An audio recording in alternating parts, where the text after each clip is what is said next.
Okay, let's do the next part of this build. Or if you're watching this, this is how to install RAM. This is DDR4. It's a low megahertz. I think it's only like 13 something. I don't even know. Whatever the build required. That's my 8 GB stick, which is kind of weird because it's only has these on one side, which to me would indicate it's only 4 GB.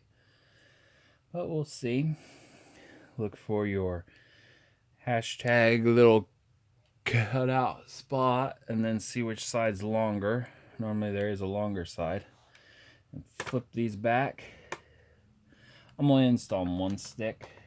And if you can see it as you stick it in, see if it lines up with the one that's on the board. A little cutout spot. Mine lines up perfectly. I'm gonna just push it until these little clips. You hear it click.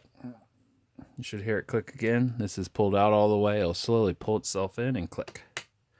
There it clicked. It's in there. You don't really have to test it as long as you heard it click. And another way to test it is look and see if the little thing is cut into the cutout spot on your RAM. Now that's how you install your RAM.